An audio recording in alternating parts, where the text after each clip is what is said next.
Thousands of Southern Californians have turned to solar in hopes of slashing their energy bills and helping the environment. And for some, the panels are up, but no energy is coming out. KCAL 9's Chris Holmstrom explains why. Atop the roof of a home in Studio City and another one in Encino. We tend to refer to them as our decorative solar panels. Decorative because despite being installed months ago, they're just not turned on. Homeowner Orrin Friedman is passionate about preserving the environment for his kids and eventually their kids. Everywhere you look at the Friedman home, there are signs of that passion, from LED light bulbs inside to the solar landscape lights outside to his plug-in car. All can be powered by renewable energy, but instead, I look at the meter and I can see that we're just consuming a lot of power from the grid right now. It wasn't supposed to be that way this summer. Last October, Orrin signed a contract with SunPower to install solar panels on his roof. They were finally installed in late March. The 5-month wait for installation was far longer than he expected. Still, it was a wonderful moment.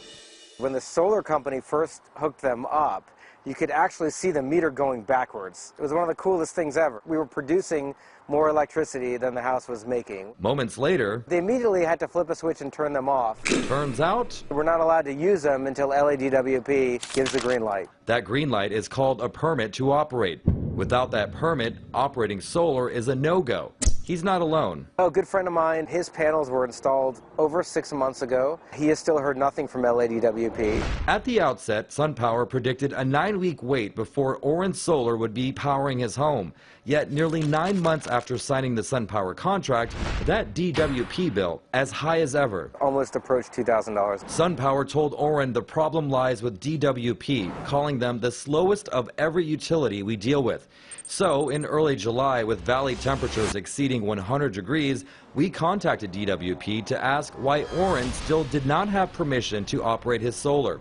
2 weeks later, the permit was finally issued. While SunPower blamed DWP, DWP told Orrin the delay was due to a problem with SunPower's meter installation. So, who's actually responsible? Orrin is tired of trying to figure that out as a homeowner. We get all these announcements to please try to cut down on electricity on the summer. Obviously, we all know that we're in a global crisis, and here we are trying to do our part. He just doesn't think it should take so long. He doesn't think it should be so complicated. You would think that the power company, which has all the issues with not being able to provide enough power with the grid, dealing with wildfires, talking about having to potentially do brownouts, that it would be within their interest to try to turn it on. Now, SunPower told us in a statement there are currently a number of steps and stakeholders involved in the journey from purchase to activation. Solar customers sometimes experience installation delays due to external factors. SunPower is not involved in the process of installing electricity meters, and we work closely with our partners to avoid delays.